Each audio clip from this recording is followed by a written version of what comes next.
বাংলাদেশের সঙ্গে ভারত সবসময় সুসম্পর্ক বজায় রাখতে চায় বলে মন্তব্য করেছেন ভারতের প্রতিরক্ষা মন্ত্রী রাজনাথ সিং।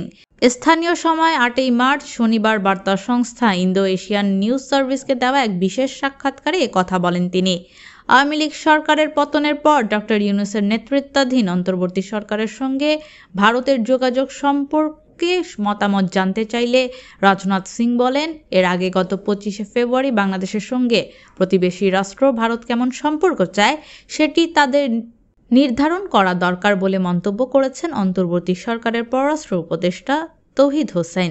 ২৩শে ফেব্রুয়ারি নয়াদিল্লি বিশ্ববিদ্যালয়ে সাহিত্য উৎসবে ভারতের পররাষ্ট্রমন্ত্রী বলেন, বাংলাদেশকে সিদ্ধান্ত নিতে হবে তারা নয়াদিল্লির সঙ্গে কোন ধরনের সম্পর্ক চায়। প্রতিদিন অন্তর্বর্তী সরকারের কেউ একজন উঠে এবং সবকিছুর জন্য ভারতকে দায়ী করেন। এমন সব বিষয়ের জন্য এই দোষারোপ করেন। যদি আপনি খবরগুলো দেখেন তাহলে দেখবেন সেগুলো খুবই হাস্যকর। এ বিষয়ে জানতে চাইলে পররাষ্ট্র উপদেষ্টা বলেন, অবশ্যই বাংলাদেশ ঠিক করবে ভারতের সঙ্গে কেমন সম্পর্ক চায়।